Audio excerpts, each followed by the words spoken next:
Hi, everybody. Thank you for joining us for the Beijing Olympic Roundtable. As I've talked to Tennesseans the past couple of weeks, it has come up over and over again. Why are we sending our athletes to Beijing? And people have been very concerned about this. Many of our churches have brought up to me the issue of how concerned they are about the Chinese Communist Party's human rights violations, and why we would have our athletes, our corporations, our TV cameras there making Beijing look good while they're continuing to carry out a genocide. At the Beijing Olympics, the Chinese Communist Party's rule really threatens the cybersecurity, the free speech, and the basic safety and security of our athletes. The International Olympic Committee, you hear it referred to as the IOC. They're really enabling China. I had someone today ask me why the Olympics continue to go to China. The IOC has cut off talks with the human rights groups, and this really raises a lot of questions around the forced labor, the slave labor that they're getting from the Uyghur Muslims, and also the genocide being carried out against them. The media, the liberal media, is complicit in this cover-up. During the last Winter Games, NBC made more than, get this, NBC made more than $920 million. And they're likely to keep a very tight lid on anything that the Chinese government does not approve of. Of course, we know that is the Chinese Communist Party that is running the show there. Now, we've got 4 individuals that are experts when it comes to China policy, and I want you to meet each of them: Joey Xu, Bhuchung Tsering, Royce White, and Gordon Chang. Now, Joey, we're going to start with you, then to Bhuchung, and I want you to say a little bit about who you are, what you do, and then we will move into our conversation. Joey? Yeah, thank you so much, Senator, for organizing this very important discussion.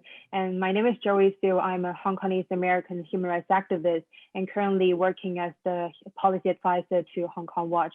And about a year ago, me alongside several other Tibetan and also Uyghur advocacy groups, we have launched our No Beijing 2022 campaign and have been organizing rallies, protests, discussions, and also actions will call out the Chinese Communist Party for its human rights abuses against our own people.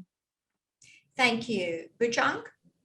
Thank you very much, Senator, for this invitation. My name is Bhuchung Tsering, and I'm with the International Campaign for Tibet, which works for human rights and democracy for the Tibetan people. And we have been established in 1988. Our Olympics campaign is based on the fact that in 2008, when China was given the Olympics, it made certain commitments to the international community, including the IOC. But since then, the situation in Tibet has gone worse. So we believe that the world should look at what happened in Tibet as, and therefore, this 2022 Olympics is not appropriate for China. That's our basic position. Thank you. Royce?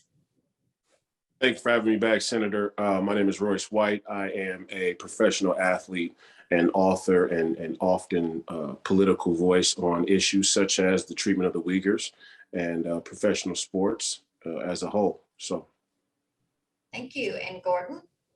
Yeah, thank you, Senator. I'm a writer for almost 2 decades. I practiced law in Hong Kong and in Shanghai. Most recently, the last tour of duty, I spent about a couple years writing my first book, The Coming Collapse of China. And most recently, I wrote the Newsweek cover story this week on the Beijing Olympics. And we always appreciate your good advice and your good insights. Joey, I want to come to you first. I know the work that you are doing, and especially when it comes to Hong Kong, and then watching China so closely. Why do you think that this Olympics is a turning point for the global community to really acknowledge China's human rights abuses? Yeah, so to be honest, with so many issues going across the globe happening every single day, it was actually not easy for me as a Hong Konger or as a human rights activist to center the world's attention on China's human rights abuses against our own people back in Hong Kong. But then as the 2022 Genocide Games commences in Beijing in just 2 days, we're actually having the whole world's attention centered on the Chinese Communist Party, centered on Beijing right now. And it is a golden opportunity for us human rights activists and for us Hong Kongers to expose the Chinese Communist Party's atrocities against our own people, not only in Hong Kong, but then also in Tibet and also East Turkestan and elsewhere across the regions of China. And actually seeing how the International Olympics Committee and also the other pro-Beijing cooperations have been colluding with Beijing, trying to cover up news of the, for example, of the tennis champion Peng Shuai, and also the genocide happening in East Turkestan, and also escalating crackdowns in Hong Kong. We're finding more and more people who are not interested in politics or human rights are starting to realize that the Chinese Communist Party is not just a threat to Hong Kongers, Tibetans, or Uyghurs. It is actually a threat to every individual, also here in the States and also across the globe. So I would say it is really a turning point for not only Hong Kongers, but then also for everyone across everywhere to realize how serious the threat from the Chinese Communist Party is. Yeah, and I think that many people don't realize the measures that the Chinese Communist Party have taken against Tibet and the Tibetan people and the internment camps that have been built. And they like to say that these are re-education camps. But yeah, Bhuchung, I know you have seen all of this and you're aware that what is really happening is political indoctrination, cultural erasure, forced labor, genocide. So why don't you talk a little bit about how the Tibetan people have been devastated by the Chinese Communist Party? Senator, basically the Chinese authorities, since their invasion and occupation of Tibet in 1959, have laid out a series of policies that have led to the sinicization of the Tibetan people. Today, the distinct Tibetan culture, Tibetan civilization is no longer existence in Tibet. In its place, we have a Chinese version that makes Tibetan Buddhism subservient to the Chinese Communist Party, makes the Tibetan people subservient to the Chinese government's rule, makes the Tibetan land serve the interests of the Chinese Communist Party. So therefore, in all sense, the Chinese authorities are trying to transform Tibetans into Chinese to serve their interest. So basically, they're erasing the Tibetan culture and then trying to move everyone into lockstep with the Chinese Communist Party, the culture, the goals, the mores. Royce, I want to ask you, I've got to ask you about Peng Shuai, the tennis player, and they disappeared her, they brought her back out. But I would think that for any athlete who is competing, and for those of you that probably have friends that are there, they're competitive athletes and they're going to be there in Beijing. And I would think that it would have been a red flag for these athletes with the IOC really being dismissive of security and safety concerns for these athletes while they are there competing. Well, look, I think that this entire relationship between the United States or the West and the CCP is one of corporatocracy and authoritarianism. And ultimately, the quid pro quo between us is evident. And I think our athletes have embraced that. And we have, this kind of public, commercial, woke sports culture that suggests that all of these athletes have a deep care about human rights. But from being an athlete and watching the culture over the last few years and many years before that, it would seem to me that what's most important to athletes is survive in a pro sports world. And that survival was predicated on not challenging the status quo. And we've seen across the political spectrum here in America and in the West, this attempt to divorce sports altogether from greater social issues. And our athletes have followed suit in that in many ways. And shame on them and shame on the rest of the West as well. Well, and I think we're going to be watching to see what the athletes do. You know, we already know that they cannot take their phones and their electronics into the country. We know that the Chinese Communist Party is trying to embed the digital yuan. We know that their apps are embedded with surveillance and spyware. So, and of course, COVID is a concern, and the lack of responsibility by the Chinese Communist Party to tend to the health issues or have an admission that of what happened in Wuhan with that virus. And Gordon, I know you've written a lot about these Olympics, and one of the things is, as I was looking back through some materials pertaining to the 2008 Olympics in Beijing, is how the Department of State really saw an uptick in human rights abuses in country, in China, after the games.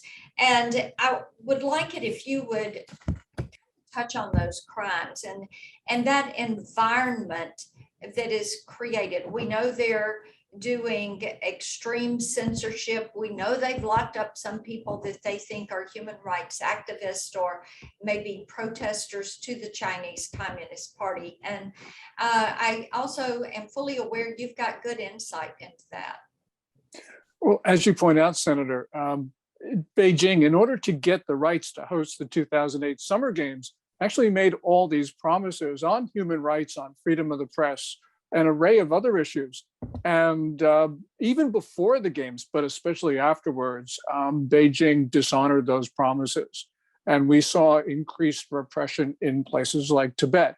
And we talk about the genocide and the crimes against humanity against Uyghurs, Kazakhs, and other Turkic minorities, but we got to remember that those techniques were actually developed and refined in Tibet prior to 2017. And that happened right after the 2008 Olympics. We're seeing the same dynamic today with these Olympics, with the promises that were made to the International Olympic Committee. They're now being dishonored. We know that Beijing is going to use these games to legitimize itself and to say to the world that nobody cares about human rights, that Chinese communism is great. And so it's to our shame that we have these games in Beijing after the 2008 Summer Olympics and what occurred after that. Gordon, touch a little bit too on the use of the digital yuan and how they're trying to spread that globally during the Olympics, but also how they can use that to kind of get in your wallet and use it as a surveillance tool.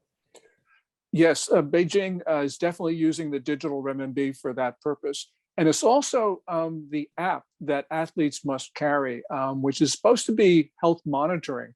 But of course, they surveil, they know everything, and they also record the conversations that the athletes have. This was documented by Citizen Lab, the University of Toronto. And so we know that all of these digital things, the renminbi, the health monitoring app, these are all really surveillance. And this goes to this whole issue. You know, China once was authoritarian, as everyone says, but really right now it's moving very fast back to totalitarianism. And it's doing that with this these digital stuff, the digital currency and the health monitoring app. Well, and I think that the fact that they will basically own the virtual you of our athletes that are there, Royce, I would think that that is should be of tremendous concern to every athlete that is competing. Yeah, I mean, it would be a non-starter for me. I wouldn't participate in the games if I was afforded the opportunity to do so. It'd be a hard no. But you know, I think one of the huge disservices we've done to our athletes in this country is remove them or disincentivize them from having a more global understanding of these issues. We've kind of paved this way for athletes to be able to, walk their way through high school, walk their way through college without any understanding of the greater geopolitical situation, then enter into a professional sports landscape, some of these athletes, and then have the opportunity to go participate in places around the world that have a very different culture than we do here at home in America. And some of them very pervasive, such as the Chinese Communist Party there in China. And really, Nike's the overlord of the sports world for the athletes, right? Nike is the demagogue, of the sports world in an idealistic sense, but also in practice and in logistically. Nike has huge sway over athletes' endorsements, over their likability, their image, and their standing with their teams in their respective sports. So, we have to address that as well. And many of these people are bought and sold by Nike already. So their capitulation to Chinese totalitarianism or authoritarianism is par for the course. Well, I think that's spot on. Bhuchung, we've got a lot of folks that watch our Unmuteds, and they want to know what they can do. They're not an athlete, they're not an activist. So during these Olympics, what would you recommend that American citizens do to draw attention to the cruelty and the human rights abuses of the Chinese Communist Party? Senator, I can think of 3 concrete ways that American citizens can help in drawing attention to the issue of China overall. First is that we know now clearly in the United States that China is not playing level playing field, giving a level playing field to the world. China takes everything from the United States, but refuses to give back to the United States in the same way, which is a problem. Secondly, China wants the world, as Roy said just now, China wants to use Western societies, free societies, all freedom to its advantage, but doesn't allow the international community to take advantage of or to use the resources that's available to China. China, in the real sense, is trying to compete against the United States in creating a new world order that the Americans know clearly is against basic human values of democracy, of freedom, of human rights, and of rule of law. So all these things American citizens can write to their newspapers, can speak out in their social media posting, and also can tell their families and friends of athletes who go there to see how they can reflect these feelings while in China. Well, thank you for that. And Joey, what would you recommend? I think, first of all, it is very important that we continue organizing discussions like this to continue center the world's attention on the Chinese Communist Party's atrocities against Hong Kongers, Tibetans, and also Uyghurs.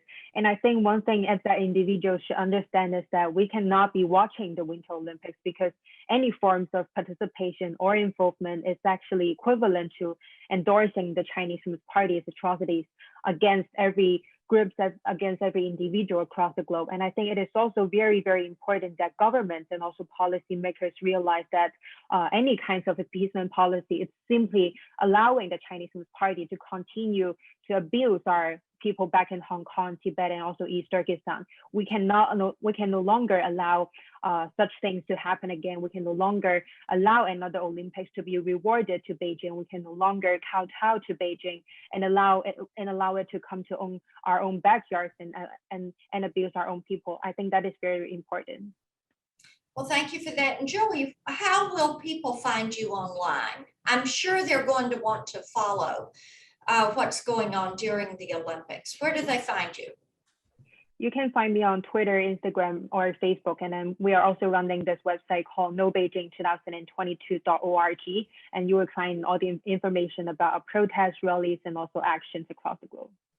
Thank you. And Bhuchung, where can people follow your work? Senator, we have a website, savetibet.org. And we're also on social media platforms as Save Tibet. Save Tibet org, one word. So we welcome any communication so that we can create better awareness. Thank you. And Royce, how about you? People can follow me on Substack. I have an official Substack there, Royce White, and also on Getter. Awesome. And Gordon? Well, first of all, you will not finding me watching the Olympics on NBC, because Joey is absolutely right about that. I tweet at Gordon G. Chang, and I archive my articles for free at my website, www.gordonchang.com. Well, and Gordon, I'm with you on that. You will not find me watching the Olympics. And I wish that we had been able to get NBC to not broadcast these Olympics and not glorify China. And I find it regrettable that the IOC cut off negotiations and conversations with the human rights groups, and that they are not using this as an opportunity to pressure the Chinese Communist Party and put an end to the abuse that they are carrying out on so many people there in China. What they're doing to the Hong Kong freedom fighters, what they are doing to the Tibetans and the Mongolians, and of course, the genocide that is carried out on the Uyghurs. So thank you all for joining me today, and we will be in touch soon. Thanks, everybody.